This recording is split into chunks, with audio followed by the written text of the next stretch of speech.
Perfecto, muchas gracias. En primer lugar, quiero agradecer la invitación de Gaceta Laboral a esta sesión muy importante, donde vamos a desarrollar cuáles son las obligaciones empresariales en seguridad y salud en el trabajo. Cabe precisar que este tema de la seguridad y salud en el trabajo es un tema que resulta muy importante, tomando en cuenta que nos encontramos en una coyuntura muy particular a nivel político, ¿no? Estamos en momentos asiagos, definitivamente, y ante esta situación lo que corresponde siempre es velar por la paz, velar por garantizar condiciones adecuadas, no solo desde el punto de vista general, sino también desde el punto de vista laboral, ¿no? Es más, para más o menos rememorar un poco por qué se dio este curso especial, hay que recordar que muchas empresas durante este último mes han recibido lo que viene a ser una carta inductiva. Una carta inductiva es un documento que está dirigido por la autoridad que se encarga de velar por el cumplimiento de obligaciones laborales, que es la SUNAFIL, y a través de esta carta inductiva lo que busca la SUNAFIL es que las empresas en general, no importa qué tipo de régimen tenga o cuál sea la cantidad de trabajadores, cumplan con determinados estándares. Específicamente la instalación del Comité de Seguridad y Salud en el Trabajo, así como la elección del supervisor. Eso va a depender de la cantidad de trabajadores que tenga la empresa. Obviamente esto ha generado una alarma para muchos empleadores que de repente por la situación de la COVID o de la pandemia no tuvieron tiempo como para implementar adecuadamente este tipo de órganos representativos de los trabajadores. Ahora, donde ya nos encontramos en una nueva etapa en la que, bueno, ya muchas normas que se dictaron durante la pandemia ya se han derogado, se han suspendido algunas, ¿no? Entonces, está retomando la SUNAFIL con fuerza el tema de las fiscalizaciones. Quiero aclararles para aquellas personas que han recibido este tipo de documento que esta es una carta inductiva, no estamos hablando de una actuación inspectiva que puede originar una multa. Es prácticamente como una especie de llamado a la acción, una advertencia, para que los empleadores tengan en consideración la elección de este tipo de órganos. Evidentemente, lo que vamos a desarrollar el día de hoy y el día de mañana va a ser de manera general cuáles son las principales obligaciones del empleador en seguridad y salud en el trabajo. Hoy día voy a desarrollar los temas que, digamos, son los que tienen que ver con las obligaciones generales del empleador en esta materia. Y el día de mañana ya vamos a explicar al detalle y con documentos específicos cómo se realiza la instalación del comité o la elección del supervisor y cuáles serían las consecuencias en el caso de que no se realice. Entonces, vamos a dar inicio a la sesión del día de hoy, dando o realizando como primer tema cuál es el impacto de los accidentes y enfermedades ocupacionales. Este tema resulta muy importante en el sentido que muchas veces cuando nosotros hablamos de la relación laboral, se considera que el empleador solo está obligado a cumplir lo que establece el contrato de trabajo. No obstante, ya por un tema legal, los empleadores tienen un deber general de cuidado o de protección de los trabajadores. Este deber de protección se puede manifestar de muchas maneras. Por ejemplo, tenemos un primer nivel de protección que tiene que ver con el hecho de no generar ningún tipo de acto de hostilidad en contra de los trabajadores, ¿no? Por ejemplo, una reducción de remuneración, el hecho de trasladar geográficamente al trabajador sin su consentimiento o sin que exista una causa justificada, entre otras. Entonces, este es un primer nivel de garantías que se establece a favor de los trabajadores. Pero más allá de los aspectos que tienen que ver con las condiciones de trabajo, me refiero específicamente a las remuneraciones, a la jornada de trabajo, entre otras. Existen otros deberes que están relacionados ya directamente con un asunto muy personalísimo del trabajador. Y me refiero a la seguridad y la salud en el trabajo. Cuando hablamos de seguridad y salud en el trabajo, normalmente se considera que este es un tema algo distante, que solo se aplica para empresas que tienen grandes dimensiones o muchos trabajadores, pero en sí, de acuerdo como lo establece la ley, esta obligación existe para todo tipo de empresa. No importa que sea micro, pequeña o gran empresa, ni tampoco interesa que la empresa de repente tenga solo un trabajador. Incluso en algunos regímenes, como el régimen de trabajador del hogar, también existe la obligación de mantener estos estándares de seguridad y salud en el trabajo. Obviamente hay determinados sectores donde, además de la ley general en materia de seguridad y salud en el trabajo, existen otro tipo de normas más específicas, por ejemplo, en el sector minero, el sector agroindustrial, así como el sector de actividades de electricidad. Obviamente, todos estos estándares de seguridad y salud en el trabajo especializados se aplican dependiendo de la complejidad de la actividad y el nivel de riesgo al que se encuentra expuesto el trabajador. Para iniciar, es bueno realizar un repaso bastante breve sobre algunos conceptos que son claves que vamos a ver durante toda esta sesión. Me refiero específicamente a tres conceptos: el concepto de salud, el concepto de salud ocupacional y el concepto de seguridad. En el caso del concepto de salud nos queda claro, porque muchos de nosotros tenemos una idea de lo que significa la salud, que es un derecho fundamental que supone un estado de bienestar físico, mental y social. Ojo, tomen en cuenta esta última, digamos, característica o rasgo de lo que viene a ser la salud. En muchos países ya se considera el estrés como un tipo de enfermedad profesional. Entonces, aquí no solo estamos hablando de aspectos que son mentales, también nos referimos a aspectos que son sociales. Por ejemplo, hay países en Europa donde se hacen encuestas o estadísticas para determinar si los trabajadores se encuentran sujetos a mobbing. Como ustedes saben, el mobbing es un acoso laboral que se realiza entre compañeros de trabajo, sin importar jerarquías. Entonces, ahora cuando estamos hablando de la salud, no solo nos referimos al bienestar físico, sino también al bienestar mental y social. Si bien la legislación peruana reconoce este concepto en términos generales, no ha plasmado todavía documentos de carácter jurídico donde se desarrolle una protección más específica en aspectos de salud mental y social. Consideramos que, más allá de que no hay una regulación específica sobre la materia, los empleadores están llamados a respetar una serie de estándares y esquemas de protección en favor de los trabajadores, que implicaría también la salud mental y la salud social, ¿no? No se olviden que el trabajador saludable no solo es aquel que no tiene ninguna enfermedad o no se encuentra en un estado de discapacidad, sino que el trabajador saludable es aquel que se encuentra en un estado de bienestar. Es decir, que el hecho de que una empresa no cuente con trabajadores que hayan tenido accidentes o enfermedades, no quiere decir que los trabajadores se encuentren en un estado saludable. Para eso es necesario verificar, y para eso se va a contar con el apoyo de un médico ocupacional o de repente contratar una empresa que brinde estos servicios para evaluar cuáles son las condiciones de los trabajadores y verificar cuál es el estado de bienestar y satisfacción que tienen en el trabajo. Además, otro concepto que es importante es el de salud ocupacional, que es una rama de la salud pública y tiene como finalidad promover y mantener el mayor grado de bienestar físico y mental y social de los trabajadores. Obviamente, aquí cuando hablamos de salud ocupacional nos referimos a una rama específica que lo que busca es verificar cuál es el estado de bienestar de los trabajadores dentro del centro de trabajo.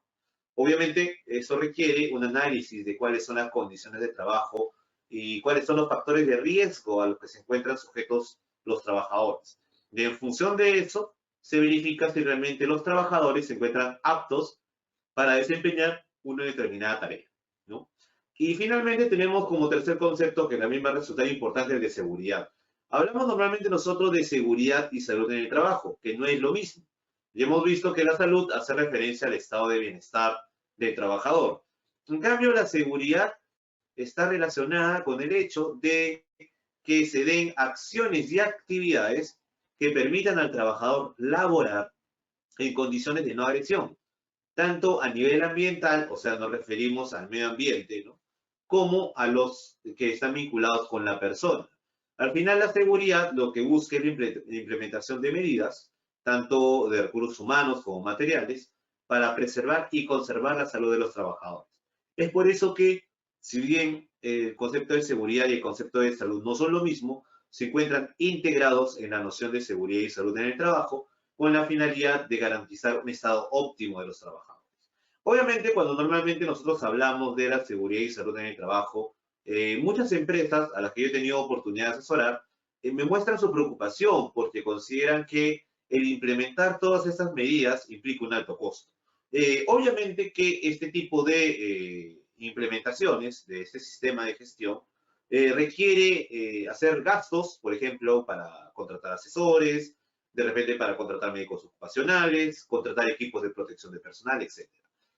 No se olviden, eso sí, que si bien todas estas adecuaciones implican un costo para el empleador, en algunos casos más, en algunos casos menos, el riesgo laboral es algo que está latente en todo centro de trabajo. Y las consecuencias de no adoptar una medida de prevención puede generar a la larga en el centro de trabajo que se presenten una serie de tensiones de carácter social. Esas tensiones de carácter social puede manifestarse a través de demandas, por ejemplo, laborales, en el caso que se haya producido un accidente laboral y donde tenga responsabilidad o participación del empleador, o también se pueden presentar otro tipo de situaciones, por ejemplo, verificaciones de la SUNAFIL y que paralicen una obra, ¿no? Con los costos que eso significaría. Entonces, no es un juego el tema de la seguridad y salud en el trabajo. Es por eso que los empleadores tienen el deber de adoptar medidas preventivas y de esta manera reducir, porque hay que ser conscientes, no siempre se pueden eliminar los riesgos laborales. Hay actividades que por su propia naturaleza son riesgosas. Por ejemplo, en el caso del sector minero, muchos trabajadores que se dedican al ámbito pues, del sector minero son conscientes que su esperanza de vida se acorta por el tipo de exposición a factores, en este caso de índole de materias primas, que pueden generar enfermedades, ¿no? Como por ejemplo enfermedades pulmonares.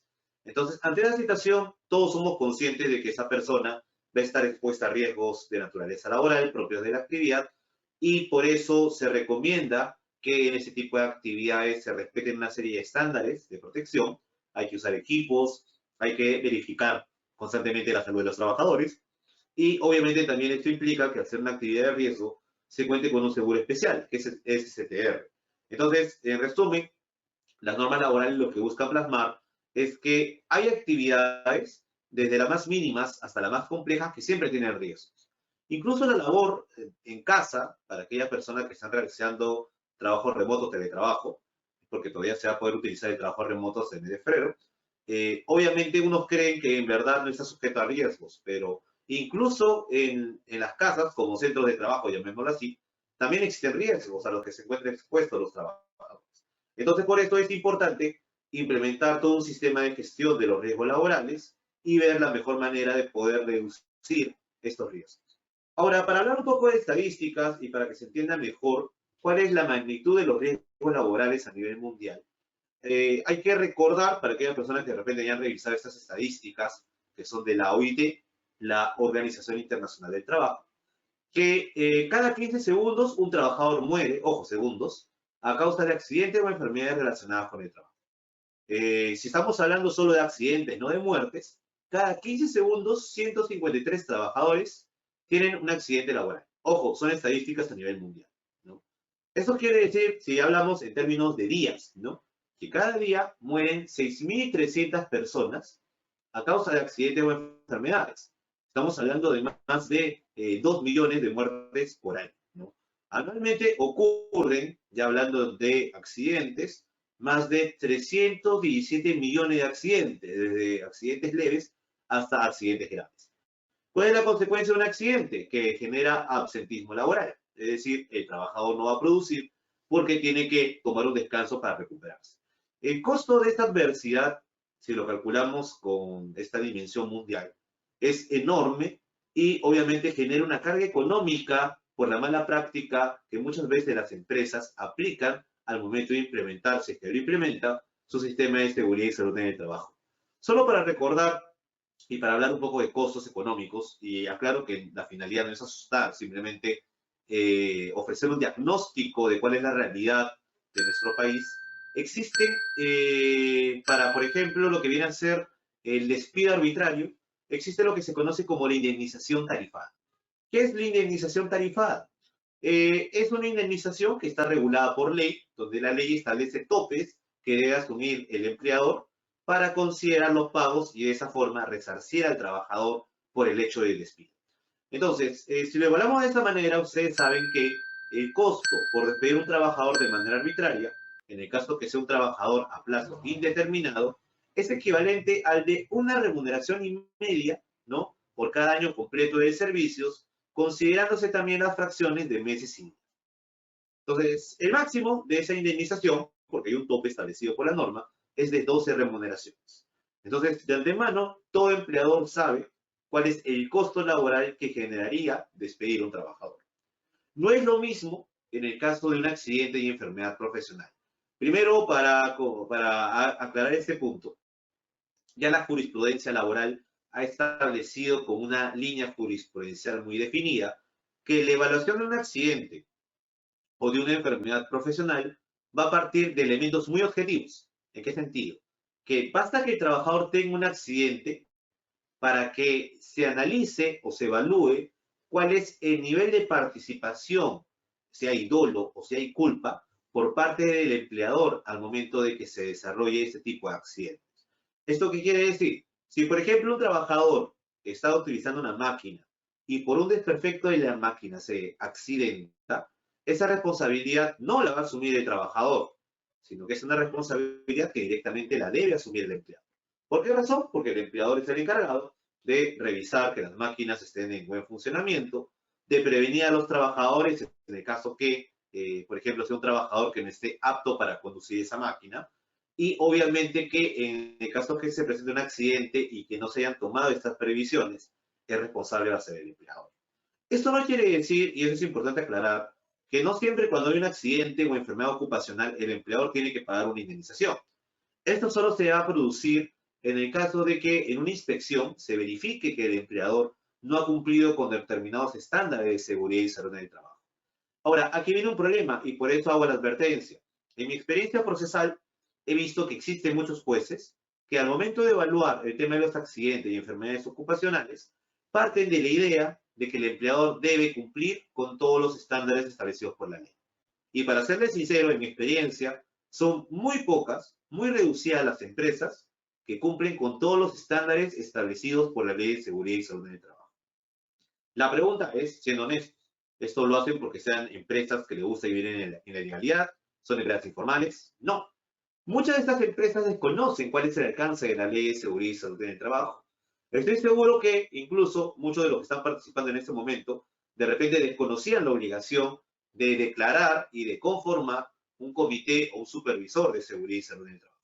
Bueno, justamente la importancia de este tipo de seminarios es, primero, tomar en consideración la existencia de determinados dispositivos legales que exigen respetar determinados estándares y, en segundo lugar, que el empleador puede evaluar, tomando en cuenta los costos que eso origina, porque ese es un costo, cuál es la mejor forma de implementar un sistema de gestión de seguridad y salud en el trabajo.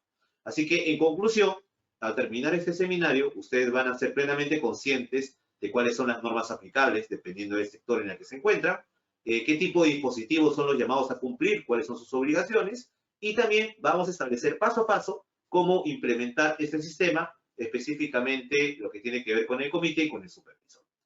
Bueno, ahora, aprovechando también, no se olviden que existe un sistema para hacer preguntas vía chat, ¿no? Justo acabo de revisar que me indicaron a las 7:03, cuando recién estuvimos comenzando, que no se escuchaba bien. Espero que ahora sí se me escuche bien, ¿no? Y tenemos aquí una pregunta, no, no es una pregunta, es una intervención de Elías Minaja que dice que confirma su participación. Entonces, por el momento no tenemos preguntas, pero igual aprovecho para indicarles que en el caso que se presente alguna pregunta, puede formularla vía chat, ¿no? Bueno, retornando. Aquí vamos a ver una gráfica que está actualizada, es del Ministerio de Trabajo, donde se establece cuál es la situación por regiones de los riesgos laborales en el Perú. Esta tablita la he colocado porque me parece muy instructiva y nos muestra cuál es, digamos, la región donde se producen más accidentes o riesgos laborales. Nos queda claro, para hacer un resumen de esta tabla, que las ciudades donde existen más riesgos laborales son La Libertad, Arequipa, El Callao y Lima Metropolitana. Verán pues en la gráfica claramente pues que Lima Metropolitana se lleva de encuentro a las demás regiones, ¿no? Esto obviamente se da tomando en cuenta que gran parte de las actividades productivas se realizan en Lima, producto obviamente del centralismo, y por esta misma razón esto genera que también al existir mayor informalidad en la capital haya mayores riesgos laborales. Por otro lado, tenemos otra gráfica que también parece importante comentar sobre cuál es la situación por actividad, esta vez evaluamos no regiones, sino actividades, de los riesgos laborales en el Perú. Para eso voy a indicar cuáles son las tres, digamos así, o los tres sectores donde se presentan mayores riesgos.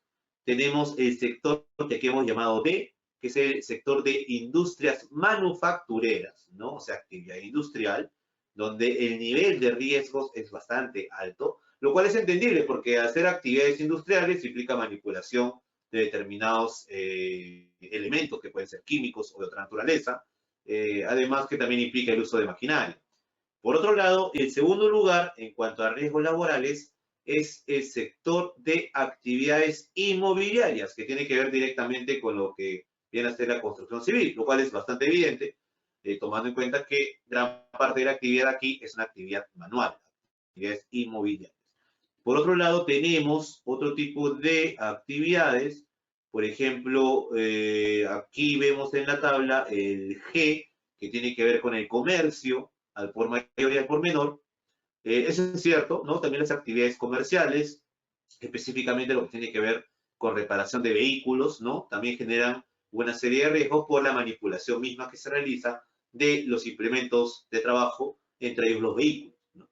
Así que, en conclusión, si bien muchos de nosotros pensábamos que las actividades que generan mayores riesgos son las actividades de agricultura o las actividades mineras, observamos que en verdad el porcentaje de riesgos es menor. Y esto se debe a que son actividades que al estar bastante reguladas, normalmente las empresas cuentan con determinados estándares de vigilancia.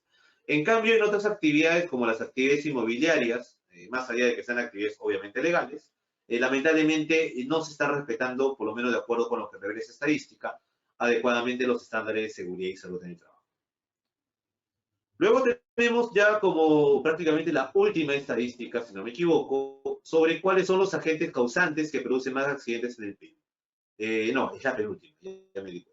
Cuando hablamos de agentes, por si acaso nos referimos a cuáles son aquellos elementos o productos que generan mayores accidentes en nuestro país. Uno pensará, pues, de que son los andamios, para aquellas personas que se dedican, por ejemplo, a la limpieza o a la pintura. Otros pensarán que también otro tipo de implementos pueden ser, por ejemplo, el uso de martillos, ¿no? O máquinas, ¿no? Pero en verdad, dejando de lado, porque en esa tabla se puede ver pues, que la fila de otros es una fila inmensa, ¿no? Aquí observamos en la gráfica que gran parte de los accidentes se deben, por ejemplo, al uso de herramientas, que son herramientas eléctricas, neumáticas, portátiles también, así como mecánicas. Por otro lado, también tenemos que la escalera viene a ser uno de los agentes causantes de mayores accidentes. ¿Por qué razón? Que las personas se resbalan, no solo la escalera, sino también el piso. Se caen, se accidenta. El hecho de una caída no solo puede originar esguinces, también puede originar fracturas. Yo he conocido muchos casos de esta naturaleza y por esa misma razón hay que tener mucho cuidado con la limpieza del centro de trabajo y con mantener ordenado el centro de trabajo, porque esto, el hecho de no cumplir con esta exigencia, puede generar la aplicación de una multa de naturaleza laboral. Finalmente, ya en cuanto a las estadísticas, ¿cuál es la parte del cuerpo más afectada por accidentes en el Perú? Uno puede pensar pues, que son los brazos. Bueno, en sí, los brazos sí tienen un buen porcentaje. Las muñecas tienen más, en verdad. No se olviden que las personas que utilizan laptops o computadoras no es que estén ajenas a cualquier tipo de riesgo laboral. Al contrario, muchos de los accidentes que ellos sufren son accidentes que están vinculados con la manipulación, ¿no? De objetos, que tienen que ver pues, con la muñeca, con los dedos, etc. Por ejemplo, también una de las partes del cuerpo más afectadas vienen a ser los tobillos, así como las piernas, ¿no? Las rodillas, por ejemplo, para aquellas personas que se dedican a labores de estibadores, ¿no? Obviamente que la parte del cuerpo que más se encuentra afectada son los dedos de las manos, como también los ojos y la mano. Esto es muy interesante porque, en primer lugar, bueno, en la mano es obvio, porque se entiende que dentro del cuerpo humano, la mano es, digamos, la parte del cuerpo más activa, ¿no? Más movible y que más se usa.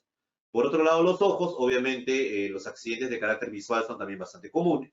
Incluso lo que tiene que ver con actividades meramente administrativas, el hecho de encontrarse constantemente trabajando frente a una computadora, puede generar daños visuales, o también el uso de celulares, ¿no? Y finalmente los dedos de la mano, que obviamente para labores de construcción u otro tipo de labores, son comúnmente pues la parte del cuerpo humano que genera mayores accidentes o son las partes más afectadas. Bien, ahora sí, retomando un poco la parte legal, es importante que sepan que se han aprobado una serie de dispositivos, ojo, desde el año prácticamente 2011 que tenemos esas normas. Es curioso que a pesar de que tenemos estas normas, muy pocas personas las conocen en su totalidad, ¿no? Entonces es bueno hacer un repaso. No se olviden que hay una ley que se conoce como la Ley de Seguridad y Salud en el Trabajo, que establece una serie de principios y cuáles son las normas, específicamente las normas que se deben implementar en una empresa, ¿no? Así como también en las entidades públicas. Por otro lado, toda ley cuenta con un reglamento En el caso de la Ley de Seguridad y Salud en el Trabajo hay un reglamento donde se establecen una serie de especificaciones. Por ejemplo, ahí se establece la elección o conformación del comité, así como del supervisor. Establece cuáles son sus funciones. Habla también sobre los exámenes médicos, sobre los registros obligatorios en general. Y finalmente hay otras dos normas que también resultan importantes. Una que tiene que ver con el registro de auditores, porque no se olviden, y esto lo vamos a ver también más tarde, es obligatorio que toda empresa realice una auditoría al año, una al año.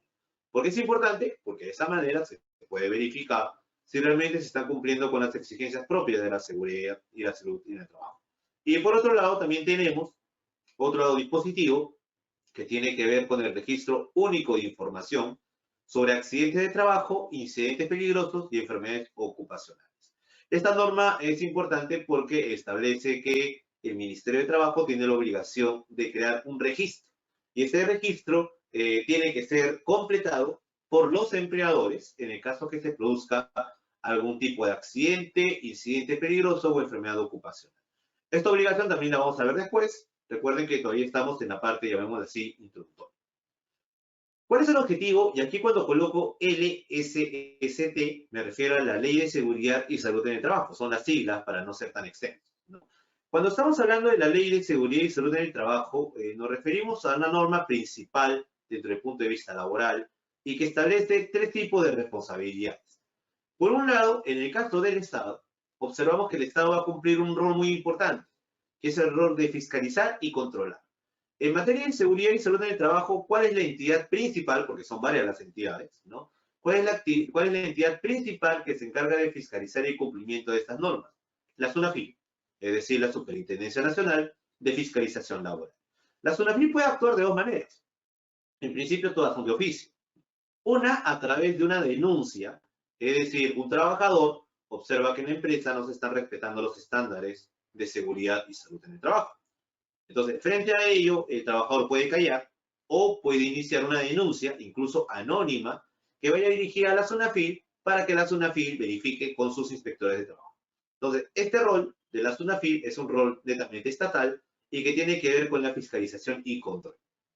Por otro lado, también tenemos la obligación de los empleadores, porque los empleadores forman parte también de las obligaciones de la ley.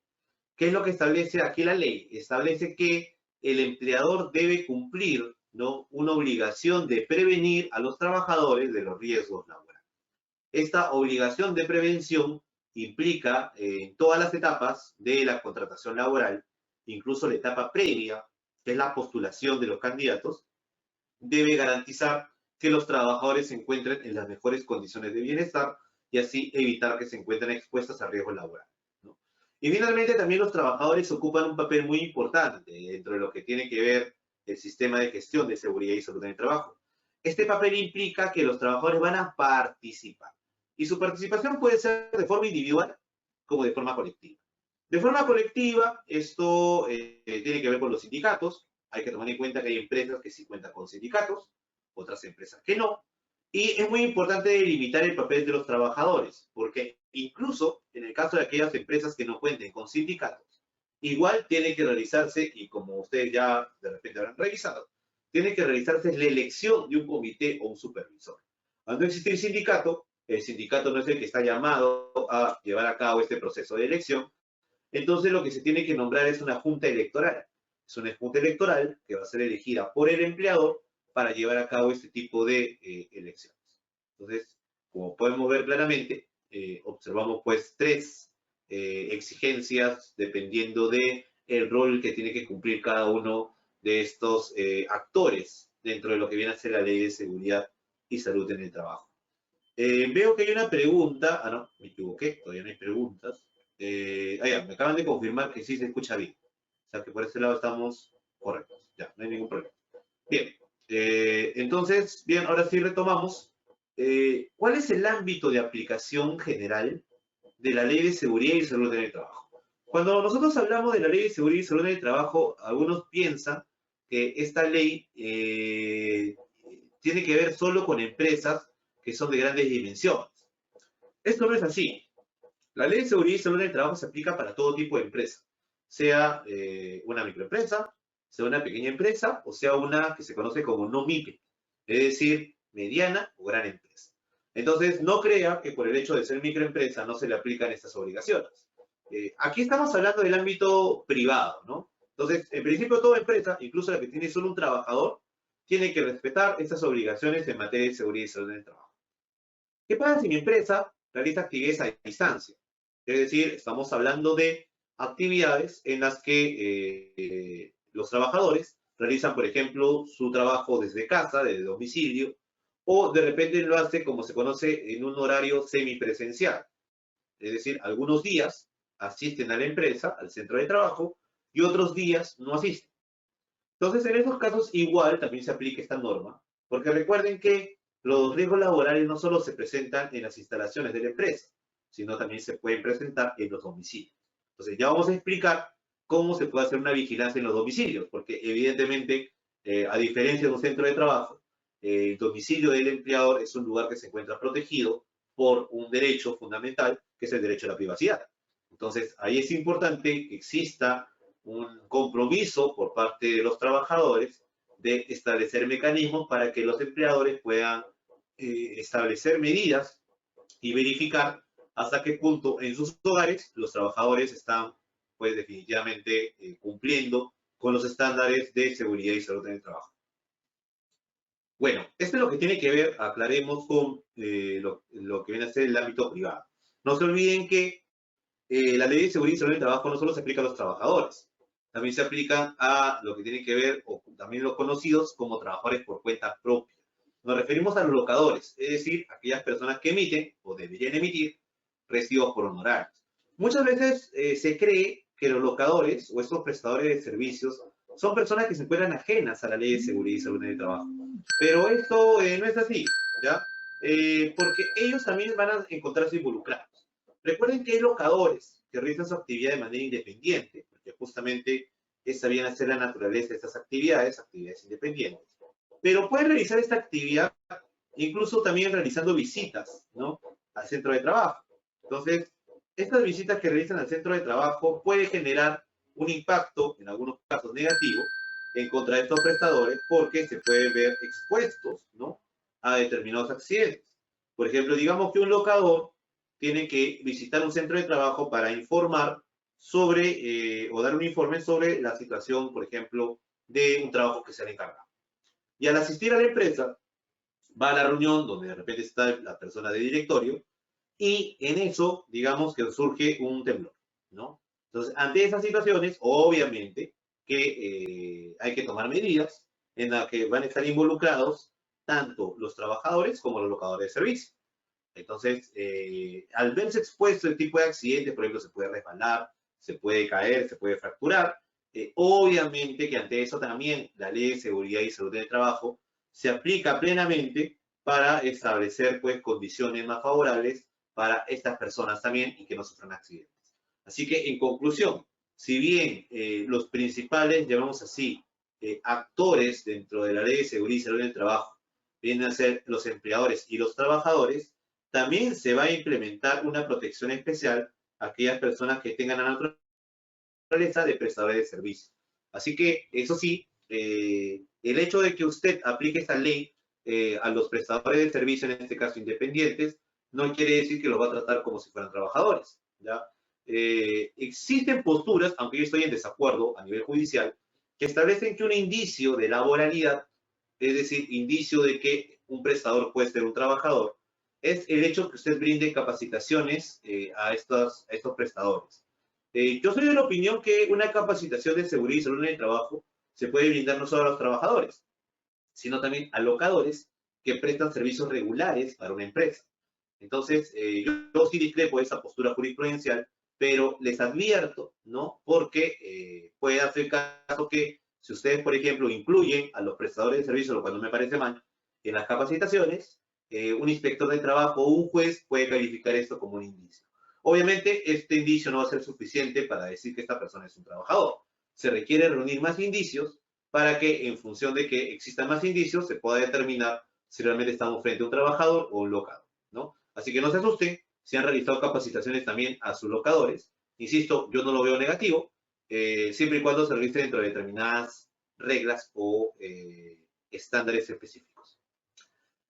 Bueno, hemos hablado mucho sobre lo que es un accidente de trabajo o una enfermedad profesional, pero no hemos establecido con precisión cuál es el significado de cada uno de esos términos.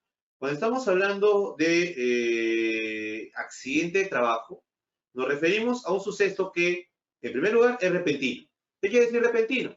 Que obviamente ninguna de las partes de la relación laboral, ni el trabajador ni el empleador, había previsto.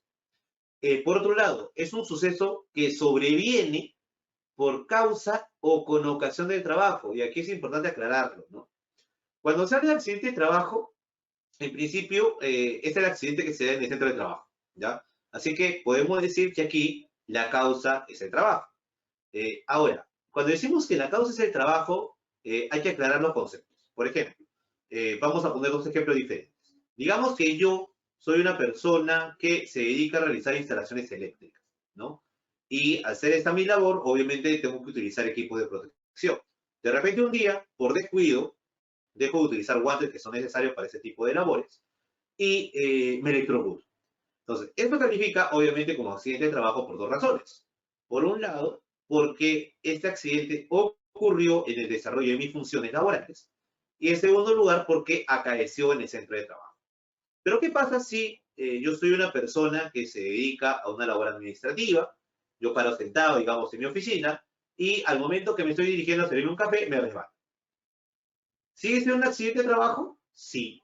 Si bien este accidente no se ha dado en el desarrollo de mis funciones administrativas, eso no quiere decir que deje de ser calificado como accidente de trabajo, porque se produjo dentro del centro de trabajo. Es por eso que aquí la palabra que utiliza la norma es con ocasión del trabajo. Así que también aquellos accidentes que se han dado no por causa de mi actividad laboral, sino con ocasión de estar en el centro de trabajo, califican como accidente de trabajo. No solo eso, sino que se pueden dar accidentes que incluso se desarrollen fuera del centro de trabajo, pero que aún así sean calificados como accidente de trabajo. Por ejemplo, si yo tengo vendedores, ¿no? Obviamente son vendedores que tienen que salir, tienen que ir a la calle, como se decía antiguamente, para buscar clientes y vender productos. Si esas personas tienen un accidente en la calle, eso también califica como accidente de trabajo. O por ejemplo, si yo tengo o realizo actividad minera y en el campamento minero obviamente yo utilizo buses para trasladar a personal desde la oficina administrativa hasta el campo minero y hay un accidente en el interín. Entonces, eso también califica como accidente de trabajo, a pesar que no se haya realizado el accidente dentro de la zona de riesgo. Entonces, hay que tener en cuenta siempre este tipo de definición, porque esto nos va a permitir aclarar algunos conceptos. No se olviden que cuando hay un accidente de trabajo y el trabajador va a un centro de salud, sea un hospital, una clínica particular o un centro de salud, ¿no? Siempre le van a preguntar, ¿y fue un accidente de trabajo o no fue un accidente de trabajo? Obviamente, algunas veces los trabajadores están medio despistados y no dan una respuesta adecuada. Igual no está de más saber, y eso es importante que se explique una capacitación de los trabajadores, que accidente de trabajo es todo aquel accidente que se origine por causa o con ocasión de trabajo. Además, hay que tomar en cuenta que un accidente de trabajo implica una lesión orgánica, como también una perturbación funcional. Incluso puede generar invalidez a la muerte. A diferencia del accidente de trabajo, que es un suceso repentino, inmediato, ¿no? No sucede lo mismo con la enfermedad profesional. En el caso de la enfermedad profesional,